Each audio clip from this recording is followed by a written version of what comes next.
Please remain seated. The show will begin in 3, 2... Like a Hellcat.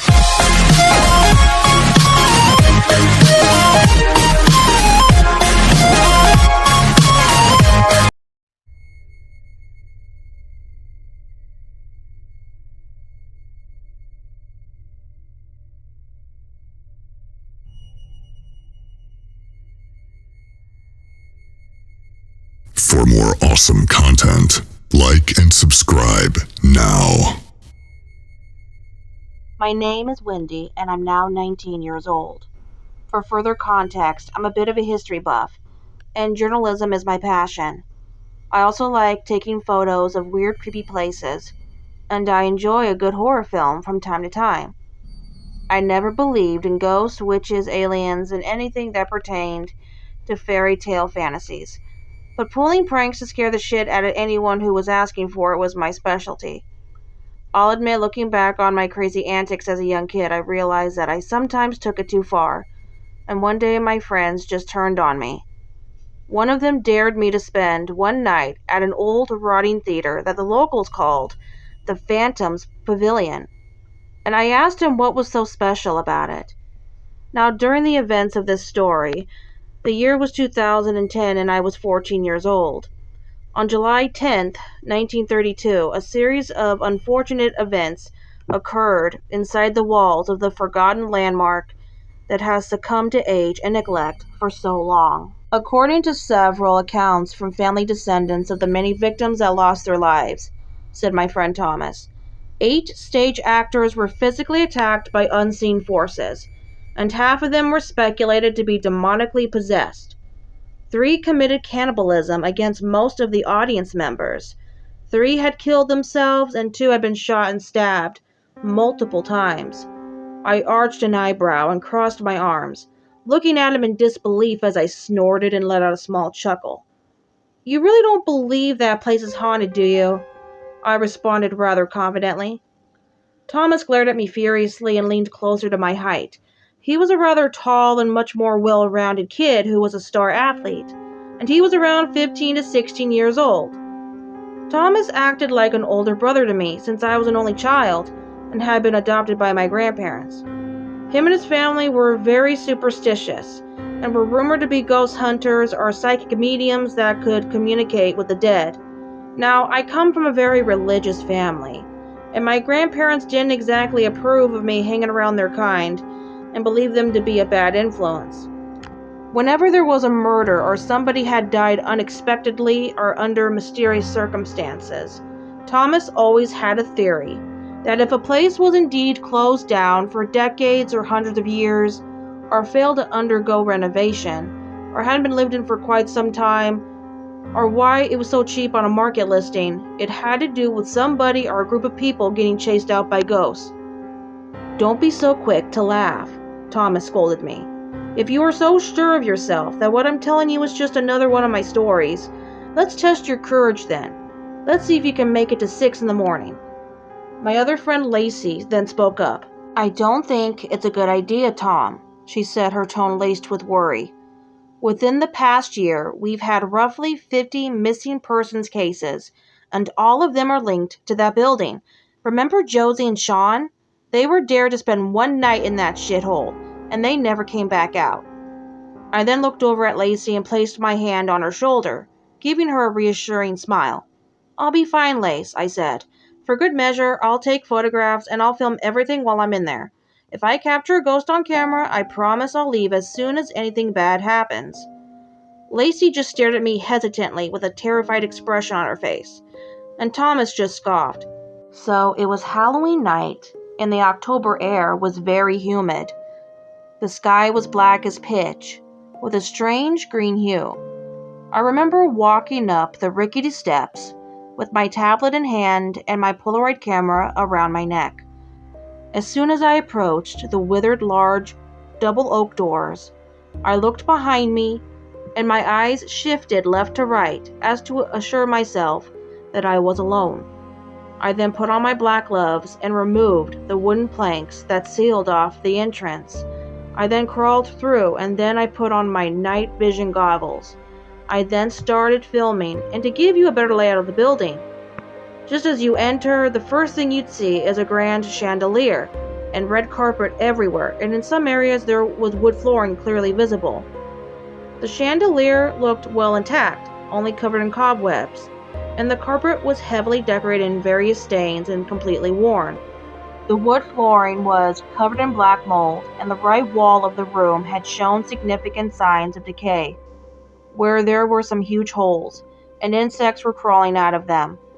There was also some portraits that had some moss growing on them, and a few of their frames were detached from their canvases. There was one portrait that got my attention amongst the others, and it was a painting of a young female with curly blonde locks and piercing gray eyes, and she wore a red satin gown and a pearl necklace. There was a gold metal plate with an inscription on it that read, Rue H. Wilhelm, November 2nd, 1926. I then felt a splash of cold air brush past my shoulder, and I shivered uncomfortably. It was like standing in a huge freezer, and it was like in the single digits. 8 degrees based on my recollection of that night. I could see my own breath at this point, and I then noticed on the left wall of the main hall, there was a large oval mirror embedded with emeralds, and it was cracked down the middle. I walked over to it and stared at my own reflections. For a few minutes, as I'm looking at myself, I'm just doing a few poses and making funny faces. Then all of a sudden, I hear an eerie creaking noise, like someone was slowly trudging up the steps of the staircase that was just a couple feet from me. Each step let out this long, spine-tingling creak, followed by somebody whistling to the tune of Oh Susanna. The whistling was very faint, but it distinctly sounded like it was a small child, a young male, and I was just very confused, because I knew deep down that I should have been the only person there. I turned away from the mirror, and I moved my tablet's built-in cam towards the direction of the staircase to see if I could find the source of both sounds. The noises ceased, and my camera glitched just for 5 seconds before I heard a door from upstairs to my left slam shut violently.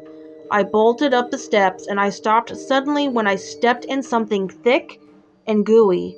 I slowly stared down at my feet, and the substance was red, and it was pulsating. I let out a shriek as I realized that it was an animal heart. What it belonged to, I had no idea, but I was so afraid that I ran into one of the rooms, and it was a dressing room. The dressing room only had a few pieces of furniture in there. The only thing that stood out was the smell, and it was a strong aroma. I followed the smell to an old closet in the far right corner of the room, and I slid the door open. There, hanging on a metal hook, was a brain, and below it a severed hand. I don't know for certain how long that stuff had been there, but I felt sick to my stomach and I wanted to throw up. I then heard loud disembodied giggling, a smaller child giggling. I turned around and saw a boy. He was probably 7 years old, and he was sharply dressed in a brown suit. His ginger hair was covering part of his face, and he kept staring at the right wall intently.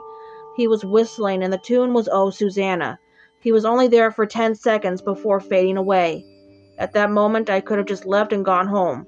But I also knew that I'd be proving to my friends how chicken I was, and I hated the idea of Thomas making fun of me because I hardly been there not even an hour. So I continued on. Nothing else happened for a while. I eventually entered the theater, and I casually strolled along, snapping more photos here and there. The seats were dirty and soiled as I came down the rows of small concrete steps. I climbed onto the stage. I pulled out my sleeping bag, and I got settled in on the floor, still recording footage as I snapped more and more photos. All was quiet, and it was nearing midnight. I was getting bored and decided to up the ante. I was being dumb. I stood up and shouted out the name of that woman in the painting. Based on what my friend Thomas told me, she was one of the 8 people that supposedly was possessed, and she was found hanging in the exact same spot where I sat. Apparently, on the night of the massacre, she was 7 months pregnant and she was mentally unstable. She had discovered her fiancé had cheated on her with 3 other female performers. Rue H. Wilhelm had dressed up disguised in a black cloak and white mask, and snuck backstage during a ballet performance of Swan Lake. She saw that the two dancers were her fiancé and one of the three mistresses he was having an affair with. The woman then stormed to the stage and hacked both of them to pieces before ripping off the mask and revealing a horribly disfigured face. She butchered 18 people in the audience and injured 12. She then bolted backstage and disappeared. Later that night, once the theater was cleared out, authorities searched the premises and found her hanging in the center of the stage as they pulled back the curtains, her neck broken and her stomach cut open, and her unborn baby.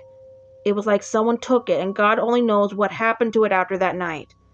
I called out the name of the woman again and mockingly said something like, "I stole your baby, and I'm not scared of you. I dare you to fight me."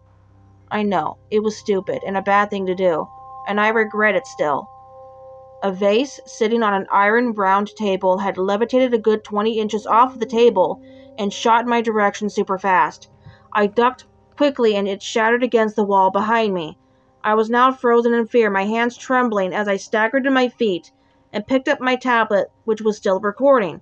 I then asked, "Who's there?" I got no response. Things got quiet again. When midnight approached, I had my tablet set up to record on a wooden table, propped up by my book bag, which was located near where I laid. I was scrolling through the buttload of photos I took, and most of them had nothing in them. Then I came across one that shook me to my core. In the far right corner of the theater, on the row of steps, stood a figure. A man with half a face, and he was really bloody, missing an eye, and he had a mouth in which the flesh was peeled off, and it was dangling from purple gums and brittle bone. Some of his teeth were jagged, and some were missing.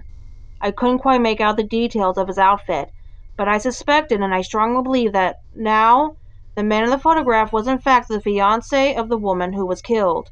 I eventually had fallen asleep, and another noise woke me up at 12:30 a.m. It was a woman crying. The crying was the most blood-curdling, god-awful, heart-wrenching sound I ever heard. The room was pitch black. I had my night vision goggles on, and I was walking along the stage. The crying got louder and louder, and I faced the row of seats. A shadowy figure fluidly hovered, moving slowly across from the right exit door of the theater, and made a beeline around the seats. It was zigzagging for a good 5 to 10 minutes. I was snapping photos once more. A light up ahead flickered, and the figure came into view. It was a woman. She had curly blonde locks and piercing gray eyes, and she wore a red satin gown and a pearl necklace. She also had on a black cloak, carrying an axe that was dripping blood. Her face was pale as white snow, and her neck was broken. She had turned, facing the opposite direction. I then tiptoed, making my way off the stage, and I had the Polaroid camera still facing her. I thought of approaching her, but in the back of my mind, I was also afraid of what she would do if she saw me. My legs felt like jelly, I was shaking like a leaf, and my heart was pounding in my chest. As I snapped another photo, the woman's head, like an owl, did a complete rotation of 270. I could hear the bones snapping as I met the cold, dead eyes of the woman that glowed in the dark. She then lunged towards me, and I bolted. The woman was chasing me while screaming, "Where is my baby? Give him back to me!" I had dodged in swift motion as my eyes caught a glimpse of the blade that was just inches from my neck. I ducked, doing a tuck and roll down the middle steps and having dropped my camera. Shit! I raced to get my tablet, but I tripped over a loose floorboard in my panic. I went further backstage to a large metal supply closet and hid. I held my breath for a moment as I heard heavy breathing and guttural noises of the woman growling, which was followed by her dragging the axe along the wood floor. I saw the silhouette of the deranged ghost woman pass by the closet door. She then spun back around, still floating in midair, and kept pacing. And she was doing this repeatedly, keeping me trapped inside that locker. She had me blocked off from escaping. Then, after what felt like an eternity, she disappeared once again, and I finally regained enough courage to make another attempt to get out of there. What time is it, I wondered. I checked my watch. Almost 1 a.m. I had to make it to 6 o'clock. Sunup wasn't too far away. I left the supply closet and packed up my shit. I searched for my tablet, which fell beneath one of the front row seats. I grabbed it and checked to see if it was still recording. Oh, thank God, I muttered to myself. I went through the left exit door and ran up the stairs again through the main hall. Suddenly, thunder roared outside and lightning flashed. All the doors upstairs were opening and shutting at the same time, and a powerful gust of wind hoisted me off the floor and twirled me around. I then felt this tightness around my throat. It was cutting off my oxygen. I couldn't breathe. I was gasping for air. Then something or someone had walked limply from one dark corner of the stairwell. It was a grotesque, mummified face of a magician, and the cadaver laughed maniacally as I was choking, desperately trying to scream for help. Then various voices of children's laughter echoed evilly all around me. I tried to utter out a prayer, but I couldn't. Then the undead magician let out this bellow of agony, and I saw he was steaming. I didn't understand what was going on, but perhaps whatever it was, maybe it was trying to protect me. I had fallen to the ground and the screen protector on my tablet cracked when I landed on my stomach. The impact of a fall that high caused me to break my left arm. I was in a lot of pain. I grimaced as I staggered down the stairs. I had to get out of there. If I stayed another minute there, I was going to die. I made my way back to the front entrance of the theater, but I halted abruptly, seeing that the doors had vanished. What the fuck? No. Then I felt dizzy as I felt something sharp pierce my flesh, and I collapsed. I woke up around 5 a.m. in the basement of the theater. I was dirty and my head ached. I was surrounded by scattered remains of human skeletons. I fortunately still had my stuff with me. I thought about calling the cops, but my phone had a dead battery. I had to get to an exit. I needed to get home. I bolted up the steps of the basement and busted down the door, knocking off its hinges as I ran into it full force. Again, the murderous ghost of Rue H. Wilhelm had appeared and swung her axe at me. She was shrieking in a shrill, demonic voice. Where is my baby? Give him back! She repeatedly kept swinging her axe, and I leaped into another room, slamming the door behind me. I found an open window and I looked down. It was a long drop. I wasn't sure if I should call for help. I then heard the splintering of wood, and I decided to hide underneath the bed. I kept recording my tablet until the battery was getting low, and shut off the device after saving the entire video footage. I covered my ears and curled up, shutting my eyes tightly. After a couple of moments, the ghost left. I waited a bit before leaving the room. The door was nearly destroyed. I sprinted back down the main hall and saw the front entrance. I checked the time on my watch. 5:55 a.m. I made it. I need to leave now, I told myself. I climbed out of the opening and ran up the iron gates. I then climbed over the top of the gates and jumped down. I looked back at the building, up at the many windows. At each window I saw shadow figures, and their eyes glowed red before they faded away as the sun came up. I hopped on my bike and sped off down the road. I survived, but I would never again return to that hellhole. If you offered me $1 million, I wouldn't do it. I later went to Thomas's house to show him and Lacey the video footage and the photos I took. But to my shock, the video was mysteriously deleted, and the photos, they vanished too. To this day, I don't question people when they said they've seen and heard ghosts or demons. Sometimes when I pass the old Phantom's Pavilion, I wonder, what would have happened to me had I not made it to the break of dawn? And when I do visit a place where a soul is laid to rest, I always make sure to be cautious, and I pay my respects to the dead. It took some time, but I managed to find it. I placed a bouquet of roses on the grave of Rue H. Wilhelm in the local cemetery, and I apologized sincerely for my actions that night. I then said a prayer for her. Despite the horrid crimes she committed, I could not help but feel some pity and empathy for her. To be inflicted by cruel betrayal by the man who was supposed to be there for her and their unborn child, and to be pushed over the edge to resort to murder. I'm sorry, this is a lot for me to process. I just hope that someday this woman finds peace. I hope all those who perished in that place, I hope they all move on to the next life.